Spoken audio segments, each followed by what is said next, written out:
Hi guys, tara samahan niyo ako, ipapasyal ko kayo sa Kachuma Lake. So itong Kachuma Lake na to is favorite place talaga namin, and then sobrang ganda talaga dito kaya binabalik-balikan namin. Ayan nga guys, so dinarayo ito ng maraming tao. Nakita niyo naman yung mga tao sa likuran ko, 'di ba? Ayan nga guys, so kasi napakaganda ng view. Nakita nyo naman, 'di ba?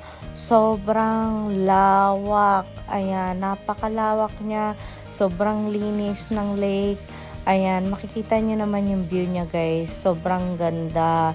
And then, ayan nga, guys. So, nag-rent kami ng boat. Ayan. So, depende kung ilang oras yung gusto nyo. And then, nakadepend kung magkano yung ibabayad nyo. Depende sa oras talaga, guys. Ayan nga guys, so meron driver and then ititrain niya kayo guys kung paano mag-drive ng boat, and then kapag marunong na kayo, iiwanan na niya kayo guys. Ayan nga guys, so ako yung nag-drive ng boat.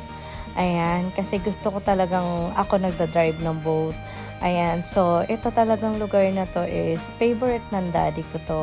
So kaya madalas kaming balik-balik dito. Ayan nga lang, so wala na siya. So eto, pero parang kasama pa din natin siya. Ayan nga guys, so enjoy natin yung buhay. Maikli lang yung life natin. So eto nga guys, nag-break time muna ako. Selfie din pag may time, 'di ba? Ayan nga guys, selfie. Sayang din naman yung picture, charot. Ayan, ang lakas ng alon. As in, yung water pumupunta talaga sa loob ng boat. Ayan nga guys, kita nyo naman yung view, 'di ba? Ayun, nirent talaga namin is may bubong para hindi kami mainitan. Ayan, ang daming animals dito. Makikita nyo, merong mga duck. Diyan sa yung bundok na yan, meron diyang mga baka, kambing, and then marami. Ayan nga, so nag-break time muna ako. Kain muna ng chips. Ayan nga guys, so biglang humampas yung alon, ang lakas. Ayan, tumakbo talaga ako kasi ayoko mabasa. Ayan nga guys, so kung gusto nyong pumasyal, eto, puntahan nyo itong Kachuma Lake sa Santa Barbara.